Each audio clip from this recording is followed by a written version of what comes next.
Being Friday and all, that means it's time for our book talk show. And joining us once again from the Napa Book Mine is Elena Trucker. Elena, good morning. Welcome once again. Good morning. Thank you. You bet. And we're off and rolling today with a nonfiction book up top, right? Yeah, I wanted to mention this because we have an event at the library on Tuesday, the 19th at 7 with Frank Ostaseski. And his book, The 5 Invitations, which is just now out in paperback. Frank Ostaseski is an internationally respected Buddhist teacher and visionary co-founder of the Zen Hospice Project and founder of the Metta Institute. And he's lectured at Harvard Medical School, the Mayo Clinic, Wisdom 2.0, and teaches at major spiritual centers around the globe, as well as he's been the 2018 recipient of the prestigious Humanities Award from the American Academy of Hospice and Palliative Medicine. So you can kind of guess what this book might be about. This is about death. Now, generally we don't want to talk about death, we don't want to think about death, but Frank Ostaseski comes at it from a really interesting angle from this Buddhist perspective. And for him, death is not just, waiting for us at the end of a long road. It's always with us in the marrow of every passing moment, and it's a secret teacher hiding in plain sight, helping us discover what matters most. His point is life and death are a package deal. You can't pull them apart. We can't really live unless we're aware of death. The 5 Invitations is an exhilarating meditation on the meaning of life and how maintaining an ever-present consciousness of death can bring us closer to our truest selves. In his work, he's sat on the precipice of death with more than 1,000 people. He's trained countless clinicians and caregivers in the art of mindful and compassionate care. In this book, he distills the lessons gleaned over decades of this selfless service, offering an evocative and stirring guide that points to a radical path to transformation. The 5 Invitations are all mutually supportive principles permeated with love that are reliable guides for being with dying. And as it turns out, they have a relevance for all of us in just living a life of integrity, of meaning, and purpose. They can be understood as best practices for anyone navigating a life transition, coping with loss or serious illness or just a personal crisis. And they guide us toward appreciating life's preciousness. 5 Invitations is a powerful and inspiring exploration of the essential wisdom that dying has to show about waking up fully to our lives. His work has been featured on Bill Moyer's show, on the Oprah Winfrey show, and he's been honored by the Dalai Lama. So if this sparks an interest for you, I hope you'll come and join us at the library next Tuesday at 7 o'clock. Meet Frank Ostaseski and learn more about the 5 Invitations. All right. Sounds very good and meaningful and deep. I feel I'm in the deep end. Moving on, a book of book reviews. Yes. So Lorrie Moore's See What Can Be Done came out in hardcover about a year ago. And I wanted to mention it because it is coming out in paperback in just a couple of weeks. It is basically a book of book reviews, which feels a bit funky reading through this book of book reviews. And I didn't think that I would get through it all in one go, but it's really good. It's really interesting. She's very smart and very, very thoughtful in her book reviews. And there's not just book reviews in this. It's also got some TV show reviews, a couple of plays. It's a really interesting book. Moore is best known for her short stories. She's written novels as well. But in addition to all of this, since the 1980s, she's also been a prolific contributor of book reviews to the New York Review of Books, the New York Times, Harper's, The Atlantic, and The New Yorker, among many others. She's also written reviews of movies and TV shows, the play, and also a little bit of political commentary. Throughout the book, no matter what she's talking about, Moore is insightful, intelligent, and funny. It's really easy to become immersed in her voice, which is very clear. I learned about Eudora Welty, John Updike, and Barack Obama, alongside pieces on Friday Night Lights and The Wire and the state of the Republican Party during the 2016 primaries. She's obviously an incredibly intelligent woman, but writes in an approachable way. She's always acknowledging that intellectual value can be found nearly anywhere, but also sometimes the value of a thing isn't intellectual at all, which is nice to remember. a really wonderful collection from one of our most accomplished writers. It's a pleasure to read straight through, or you can just dip into it whenever the mood strikes. My dad is a very big reader of book reviews, and I never really got it, and then I started reading them myself. And you really can learn an awful lot just from, a 1 or 2 page review of a certain work or a certain author's, move.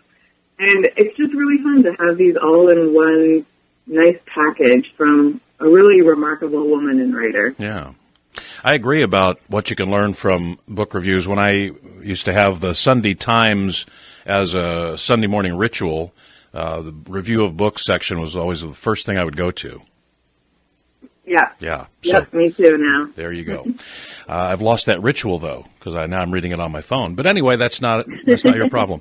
Let's move on. We have fiction up next on Book Talk this week. Yes, indeed. I wanted to highlight one of the books that I have going for our Black History Month display. This is a novel. It's called Passing by Nella Larsen, and it's been illustrated by Maggie Lilly. Nella Larsen was born Nellie Walker in 1891 in Chicago. Her mother was a Danish immigrant. Her father was an immigrant from the Danish West Indies. She attended school in all-white environments in Chicago until she moved to Nashville for high school. And then she later practiced nursing and served as a librarian at the New York Public Library. And once she resigned from that position, she wrote her first novel, which was Quicksand, and published in 1928. And that won her the Harmon Foundation's Bronze Medal. And then after that, the publication of her second novel, which is this one, called Passing, just a year later, she was awarded the first Guggenheim Fellowship given to an African-American woman, which established her as a premier novelist of the Harlem Renaissance. And she died in New York in 1964. So this particular edition is a 90th anniversary edition of a truly undersung gem of the Harlem Renaissance. This is a captivating and prescient exploration of identity, sexuality, self-invention, class, and, of course, race set amid the boisterousness of the Jazz Age. When childhood friends Irene Redfield and Claire Kendry cross paths at a whites-only restaurant, it's been decades since they last met. Married to a bigoted white man who has no idea that she's African-American, Claire has fully embraced her ability to pass as a white woman. Irene is also light-skinned and lives in Harlem, and she's shocked by Claire's rejection of her heritage, so Irene, too, passes when it suits her needs. And this encounter sparks an intense relationship between the two women who, as acclaimed critic and novelist Darryl Pinckney writes in his very insightful introduction, reflects Larsen's own experience of being between black and white and culturally at home nowhere. In a culture intent on setting boundaries, Claire and Irene both refuse to adhere to expectations of gender, race, or class, culminating in a tragic clash of identities as the relationship swings between emotional hostility and intense attraction. This is a gem that's kind of been resurrected, really beautifully illustrated, so something that will look really lovely on your shelf, and I think will be a pleasure to read. If you want to read some old Harlem Renaissance, lesser-known authors, pick up Nella Larsen, Passing. Very good, interesting. And onward to cooking and wine category for this week. I have a really fun cookbook to talk about called Double Awesome Chinese Food by 3 siblings, Margaret, Irene, and Andrew Lee, who live in Boston, and they are behind the acclaimed Mei Mei restaurant and food truck. Just looking at the pictures in this book made my mouth water, so that'll give you a good indication of these really cool, inventive recipes. Chinese food at home, I think more and more people are trying it out, but it can still be really intimidating. What's fun about these recipes is they marry traditional Asian ingredients with comforting American classics and seasonal ingredients to create this really fun cookbook of irresistible recipes that are also pretty achievable and approachable for the average home cook. The siblings behind this restaurant take the fear factor out of cooking Chinese food, and they put a lot of creativity, a lot of playfulness, and, of course, ease into it to make it fun. The Double Awesome, which is what this book is named after, is a sandwich, but it's a flaky scallion pancake stuffed with 2 oozy eggs, sharp cheddar, and garlicky pesto, which I'm hungry right now, and that sounds amazing. They are ridiculously delicious, but really unexpected dishes like cranberry sweet and sour stir-fried pork or red curry Frito pie, What? which might become new staples in your cooking lineup. You can throw a hands-on dumpling-making party and let your friends decide whether to serve their sweet potato feta and brown butter dumplings as chewy or pan-seared dumplings or crackly and deep-fried. It's also packed with pro-cooking tips, lots of sauces that you can use for really any meal, sustainable sourcing advice, which of course a lot of people find really important now, and over 100 delicious recipes. So this is the ticket to making Chinese food of your dreams any night of the week for people who are a little intimidated by the more traditional stuff. So that should be a really fun one to pick up. And like I said, it's gorgeous. Everything looks amazing. So I highly recommend you check out the Double Awesome Chinese Food Cookbook. I don't think I heard anything you said after the words Frito pie. It was, my brain locked in. Okay, but we have a kid's book to wrap up for today. Yeah, we do. So Monday is President's Day. I think probably a lot of people have a 3-day weekend, and they may not even know why, because President's Day isn't our super big holiday.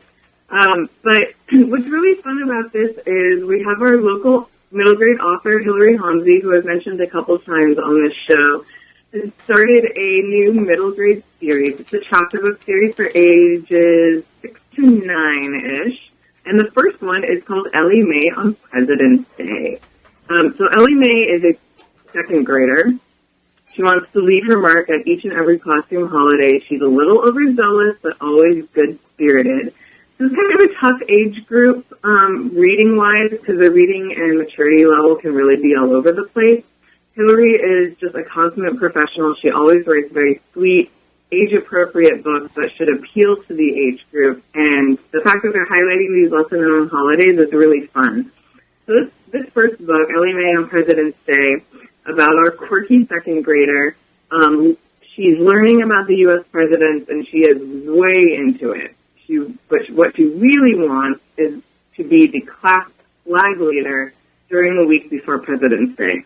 She's tired of not being chosen to hold the flag, so she makes it her mission to finally get picked.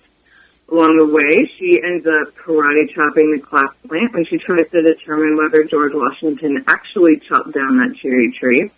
Next, she takes apart the class pencil sharpener when she learns that Abraham Lincoln likes learning how gadgets work.